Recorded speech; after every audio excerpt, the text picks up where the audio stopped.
Olá, seja muito bem-vindo ao programa Tribuna Livre, o plenário eletrônico dos vereadores de São Paulo.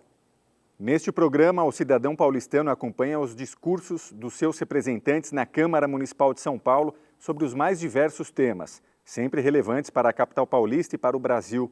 São apresentadas as falas dos parlamentares proferidas nas sessões plenárias com duração de aproximadamente 5 minutos. O tema e o assunto abordados são de livre escolha de cada vereador. A partir de agora, você acompanha alguns destes discursos.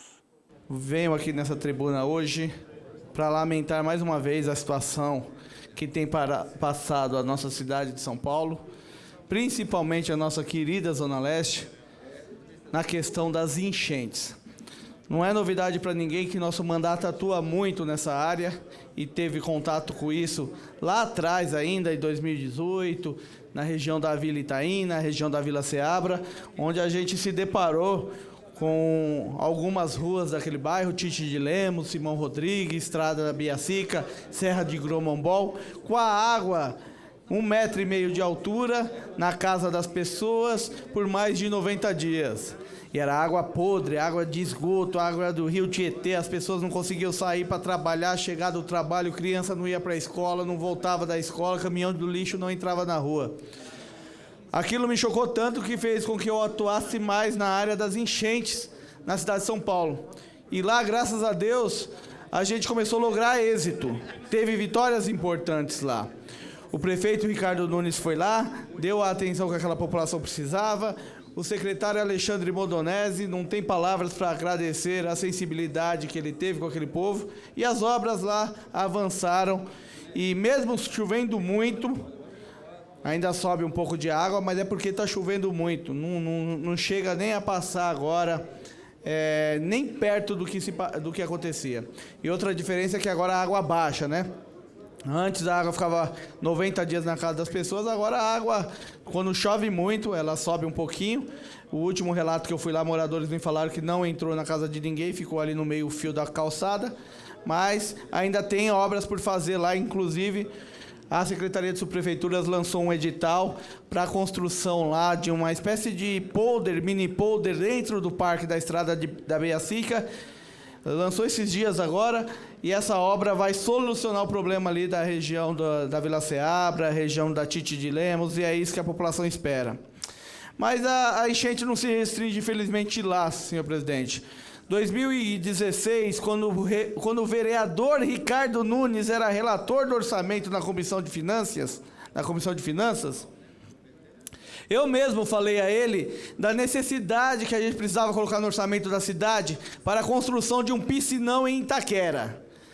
Porque Itaquera, naquele eixo do córrego Rio Verde Jacu, é muita água que cai ali, vários afluentes congestionam ali e acabava já lá atrás alagando o centro de Itaquera, afetando o comércio, afetando os empresários, afetando trabalhadores, o sistema viário como um todo, a mobilidade urbana, e era uma tragédia porque afetava centenas de milhares até de casas ali naquele pedaço. O vereador Ricardo Nunes acolheu um pedido de minha autoria e colocou no orçamento, na época, R$2 milhões para serem gastos na construção de um projeto, que nem projeto tinha na época, na elaboração de um projeto executivo para que se fizesse um piscinão em Itaquera. A minha tristeza é que, infelizmente, o prefeito Dória não executou esse orçamento, esse projeto nem entrou no papel. E como nem entrou no papel, nem projeto de piscinão existe para Itaquera hoje. E aí é o que me deixa mais triste. Só piorou o sistema, cada vez chove mais, as ocupações avançam, porque as pessoas na necessidade de morar, às vezes moram mais perto do rio, e os danos que tem causado na região do córrego Rio Verde Jacu já não é mais na região central, é em todo o seu leito, entrando na casa das pessoas e, infelizmente, e fatalmente ceifando vidas. Foi o que aconteceu com aquele motoboy que foi arrastado lá no córrego Rio Verde Jacu, morreu porque naquela região a água passa lá do 1,5 metro e acaba com tudo. Se você não sair de casa, se você não se proteger, você corre risco de morrer, infelizmente. Foi o que aconteceu com o motoboy que estava passando ali por aquele momento. Bom, Nós precisamos enfrentar esse problema de enchentes ali na região de Itaquera. E o que soluciona ali é um piscinão. Um piscinão na região ali do Parque Linear pode ser uma solução, até ali na região da Francisco Munhoz, para que solucione de vez por todas que esses afluentes que jogam no Rio Verde Jacu ali, que vai desembocar lá na Jaco Pêssego, possa ter uma vazão e com essa vazão deixar de alagar a casa de milhares de pessoas e fazer as vítimas que tem feito. E as notícias tristes não param por aí. Essa semana, final de semana, morreu uma criança lá no córrego Ribeirão Itaquera, que foi arrastada pelas águas, 10 anos de idade. Então a gente não pode, enquanto vereador da Câmara Municipal, o maior orçamento do país, de uma cidade, a condição que a gente tem dinheiro em caixa, não discutir esse problema localizado. Falei com o prefeito Ricardo Nunes, que me disse o seguinte: Alessandro, tem planejamento de fazer 14 piscinões. 4 já estão licitados, 10 vão ser licitados, mas o de Itaquera não estava no meio. Então, mas eu tenho disposição de discutir isso e incluir um piscinão para Itaquera. Por isso eu iniciei um movimento de um grande abaixo-assinado online, no qual eu peço a assinatura de todos que puderem nos ajudar. Só colocando lá, vereador Suplicy, a câmera no QR Code, você vai poder assinar no formato online. Vereador. Só para concluir, presidente André Santos, no formato online você vai poder assinar lá esse abaixo-assinado para nos ajudar nesse diálogo com o prefeito, para que saia essa ideia e esse propósito apenas das nossas mentes e se concretize num projeto executivo e se concretize num piscinão de fato, para que a gente não tenha mais tantas famílias sofrendo, ou seja pelas suas casas alagadas, ou seja pelas pessoas que estão perdendo sua vida. E para finalizar mesmo, senhor presidente, e eu agradeço a tolerância, eu queria dizer o seguinte: essa semana eu estive com o secretário Marcos Monteiro de Obras, do município, que andou comigo lá na região do Córrego Rio Verde, na véspera de Ano Novo, dia 29 de dezembro. Muita gente já estava de férias, viajando do Ano Novo. Nós estávamos lá no Rio Verde Jacu, andando, e ele reuniu a sua equipe de planejamento e hoje tem se debruçado numa solução para aquele caso. Então a gente agradece por isso, iremos acompanhar, fiscalizar, cobrar, até que isso saia do papel. O presidente Lula trouxe de volta o programa Minha Casa Minha Vida. É um programa que ele muito importante para superar os problemas habitacionais que existem no Brasil e especialmente em São Paulo. E nós queremos trabalhar no sentido de ligar o programa Minha Casa Minha Vida também com o Pode Entrar. Então nós queremos dialogar com o governo federal e com a prefeitura para potencializar a construção de moradia popular em São Paulo, juntando esses dois programas, o programa federal Minha Casa Minha Vida e o Pode Entrar. E, se possível, também ligar com o governo estadual. Se os 3 níveis de governo se juntar para produzir habitação de cunho social, pode-se fazer muita moradia, pode-se resolver muito problema das áreas de riscos e pode trazer um grande avanço para a cidade de São Paulo, utilizando os 3 entes federados. E queria registrar que tanto Pode Entrar quanto o Minha Casa Minha Vida, nós sempre estimulamos de que esse programa seja feito no modo entidades, em parceria com as organizações sociais, com a população organizada, porque é necessário que esses programas sociais sejam feitos em parceria com as organizações populares, porque as organizações dão orientação para as famílias acessarem ao programa. As famílias de baixa renda, as famílias em situação de vulnerabilidade social, têm muita dificuldade de acionar as políticas públicas de modo direto. Elas precisam ser orientadas, ser preparadas para entrar nesses programas. E esses programas acabam surtindo o efeito quando é feito em parceria com as organizações sociais, com os movimentos organizados. Então, a gente quer estimular juntar os dois programas, o Pode Entrar e também o Minha Casa Minha Vida, para a gente potencializar a construção de moradia e abrir espaço para que as famílias de menor renda, as famílias em situação de vulnerabilidade social, possam acessar esses programas. Então, senhor presidente, sobre a moradia eu queria falar isso, mas queria registrar uma outra situação. Eu tenho acompanhado aqui no centro a questão das barracas dos moradores em situação de rua. E aqui na área da Sé havia uma ordem para a retirada dessas barracas.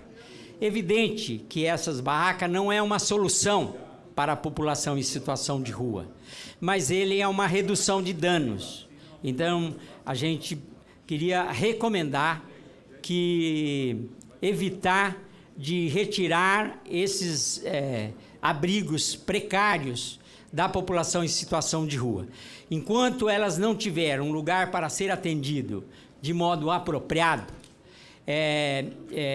eu acho que é uma maldade retirar essas barracas dessa população. Então, queria apelar que não tirem a barraca do pessoal em situação de rua. Vamos trabalhar junto para a gente criar condições de tirar essas populações para ser acolhidas de modo mais consistente e mais permanente, né? Mas enquanto não tem isso, a barraca acaba sendo uma redução de dano para a família que está aí. Quem conhece a rua sabe o que é ficar na rua exposto às intempéries, ao tempo e todas as adversidades que a rua apresenta para todos nós. Então, senhor presidente, queria fazer essa recomendação, deixar a população utilizando as suas barracas, enquanto a gente não cria condições para que eles possam ser acolhidos de modo mais humano e mais permanente. Voltamos em instantes com o Tribuna Livre da Câmara Municipal de São Paulo. Até já.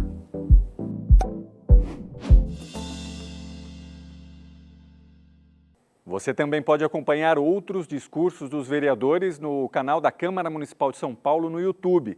É só apontar a tela do seu celular nesse QR Code que aparece aí na tela.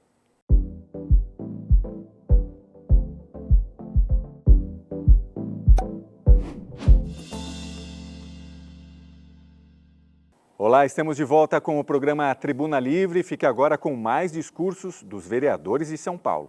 Eu quero tratar rapidamente de um assunto que eu acho muito importante, que muitas vezes a gente se esquece, que é a questão dos cuidadores de idosos. Não sei se vocês sabem, nós temos hoje, no estado de São Paulo, algo em torno de mais de 200 mil cuidadores de idosos, sendo que aproximadamente metade desse número, 100 mil, estão localizados na cidade de São Paulo. E a gente observa nos últimos anos um crescimento de mais de 500% na profissão de cuidador de idoso. Também dados que nós temos aqui, de acordo com o IBGE, no Brasil existem mais de 32 milhões de pessoas idosas, isso mesmo, mais de 32 milhões de pessoas idosas, sendo que em torno de 15% a 20% precisam de ajuda para atividades diárias, como se vestir, tomar banho, se alimentar e assim por diante. Também, não sei se vocês sabem, a profissão de cuidador de idoso ainda não está regulamentada, pois, infelizmente, o ex-presidente Jair Bolsonaro vetou o projeto de lei 11/2016, logo que assumiu o governo, em 2019. No entanto, tem uma ocupação que é considerada como cuidador de idosos, conforme o quadro brasileiro de qualificações. Além disso, está tramitando no Senado Federal 2 novos projetos de lei, para a regulamentação da profissão de cuidador de idosos e outro garantindo que o serviço de cuidador se torne política pública no Brasil. Ou seja, é muito importante. O que eu queria contar, talvez vocês não saibam, é que aqui na Câmara Municipal a gente tem feito um curso mensalmente que chama Boas Práticas para Atenção à Pessoa Idosa. É um workshop de capacitação, ocorreu agora na última segunda-feira, o desse mês, para cuidadores de idosos, que acontece mensalmente aqui na Câmara Municipal e tem sido um sucesso de público. Essa iniciativa, sempre bom lembrar, foi do nosso antigo e sempre vereador Gilberto Natalini, com a Apoio, que é uma entidade que apoia os cuidadores de idosos, é uma parceria do nosso mandato, também era uma parceria do mandato do ex-vereador e sempre vereador Natalini, e a gente tem dado continuidade a isso. Esse curso ele tem o objetivo de capacitar as pessoas para cuidarem de um familiar idoso. Eu vou dar um exemplo. A minha mãe tem 82 anos, tem Alzheimer, ela não consegue mais se alimentar direito, não consegue se vestir, tomar banho. Ela precisa de cuidador de idoso 24 horas por dia, 7 dias por semana. E nós temos lá na casa dela 3 cuidadores de idosos, né? E essas pessoas, elas são muito importantes, os cuidadores de idosos, para dar apoio, orientação para enfrentar as dificuldades, né? Sem saber, algumas vezes, até distinguir o que é próprio do envelhecimento e o que pode ser doença, né? Gerando até involuntariamente condutas negligentes e insatisfatórias. O curso, para vocês terem uma ideia, acontece desde 2013 e já impactou cerca de 7 mil pessoas. Então, queria convidar vocês, mensalmente aqui na Câmara Municipal, ao nosso curso Cuidador de Idosos. Todos são muito bem-vindos e quem vocês quiserem indicar, o curso é gratuito para todo mundo que quiser.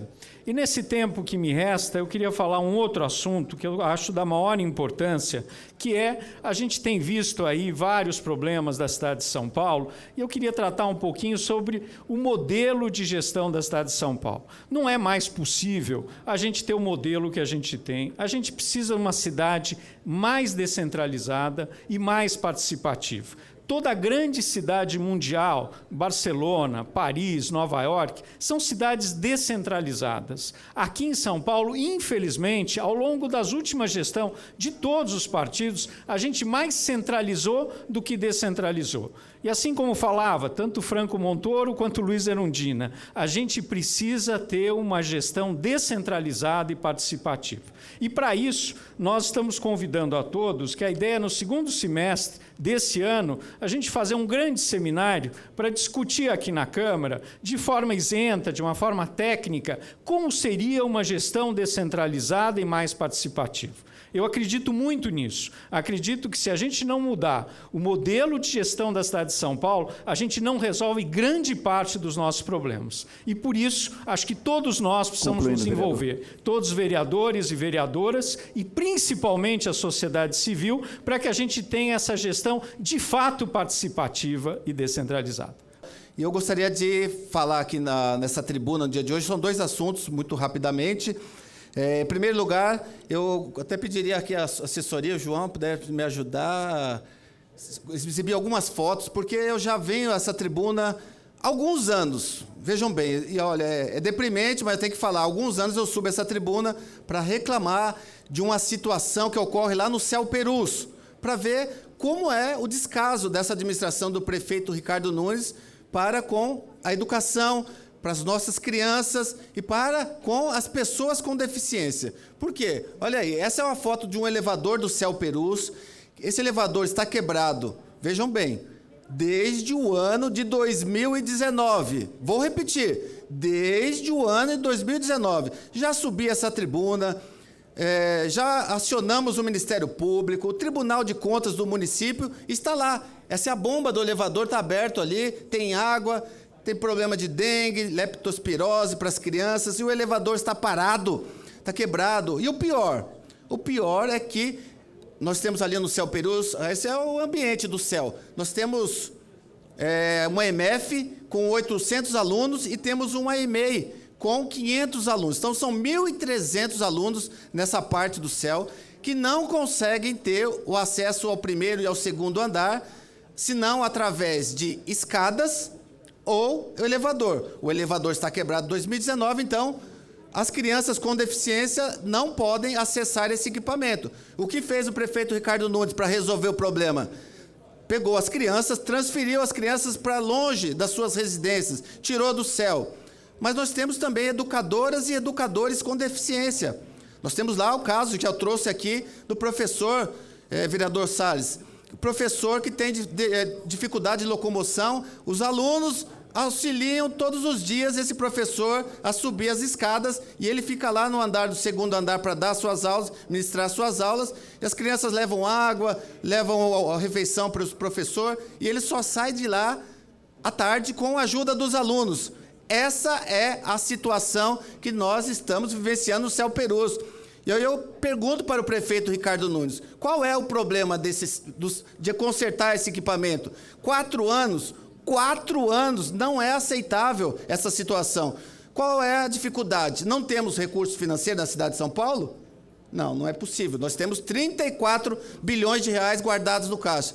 Então, só posso acreditar que é um descaso do prefeito Ricardo Nunes para com as crianças e para com as pessoas com deficiência. É lamentável essa situação de uma cidade rica, de uma cidade com 100 bilhões de reais no orçamento, e a gente viver essa situação aqui. São 1.300 crianças, são 1.300 famílias que estão sofrendo as consequências dessa política nefasta, nefasta de não utilização do recurso público para as políticas, tanto na área da educação como em outras áreas também. Vamos cobrar providência aqui. Inclusive, eu tive a oportunidade de falar semana passada aqui desse caso, e o vereador, aqui o nobre vereador, com quem eu respeito muito, o líder do governo, para que nos ajudasse nessa questão, porque se tornou insustentável. E o outro ponto, que teve uma notícia que saiu hoje na Folha de São Paulo, diz respeito aqui aos contratos de emergência na área de drenagem, combate às enchentes da cidade de São Paulo. A Folha de São Paulo noticiou no dia de hoje, o levantamento que nós fizemos, são 101 contratos de emergência que a cidade de São Paulo fez, 101 contratos para a limpeza de córregos, drenagem. 93 desses contratos, 93, ou seja, 92% dos contratos foram feitos em caráter de emergência, sem licitação. Houve um aumento do gasto público em mais de 500%, mas não houve um resultado efetivo dessa utilização, porque é de improviso, porque é sem licitação, a gente não sabe para onde que está indo esse dinheiro, da forma como está sendo utilizado esse dinheiro. Então, a gente percebe muito claramente, o vereador Donato já trouxe esse dado aqui à tribuna, cresceu assustadoramente os contratos sem licitação. Em 2021, em 2017 foram gastos 8 milhões de reais, 8 milhões de reais nos contratos sem licitação. Em 2021, 335 milhões de reais, sem licitação, sem programação. E a gente vê lá claramente, olhando no portal da Prefeitura, a meta 32, a Prefeitura tinha a meta 32, de construir 14 piscinões. 14 piscinões. Concluindo, vereador. Já concluindo, presidente. Quantos foram construídos? Construíram apenas 3. Então, nós estamos há 2 anos de terminar essa gestão, 21% só da meta 32 foi executada, e com dinheiro em caixa. Esse é o problema. A meta 33, nós tínhamos aí, a Prefeitura estabeleceu como meta a limpeza de 8 milhões e 200 mil metros quadrados de extensão dos córregos. 8 milhões e 200 mil. Quanto foi limpado? Menos de 1/3, menos de 2 milhões e 625 mil. 32% da meta. 32% da meta só foi executada há 2 anos de terminar essa gestão. Então, a gente precisa colocar aqui, ser mais transparente. O que está acontecendo com essa administração? Concluindo, nós vereador. temos dinheiro em caixa, 34 bilhões de reais em caixa, e aí a prefeitura, são pessoas que estão morrendo, o vereador Alessandro colocou aqui, pessoas estão morrendo, as pessoas estão perdendo suas casas, todos os seus pertences com as enchentes, e o dinheiro está indo embora, a gente não sabe para onde, de uma forma totalmente obscura, sem licitação alguma, e a população sofrendo. Então, isso é inaceitável, a gente vai levar, inclusive fizemos uma representação juntamente com o deputado Carlos Janazzi e com a deputada federal Luciane Cavalcante ao Tribunal de Contas do município, para que abra um processo de verificação desses gastos aqui, por que a gente gasta tanto e não vê o benefício para a população da cidade de São Paulo. Essa edição do programa Tribuna Livre fica por aqui. Agradecemos pela audiência. Caso tenha perdido algum programa, é só apontar a câmera do seu celular para o QR Code que aparece aí na sua tela. Rede Câmara São Paulo, sua conexão com a política da cidade.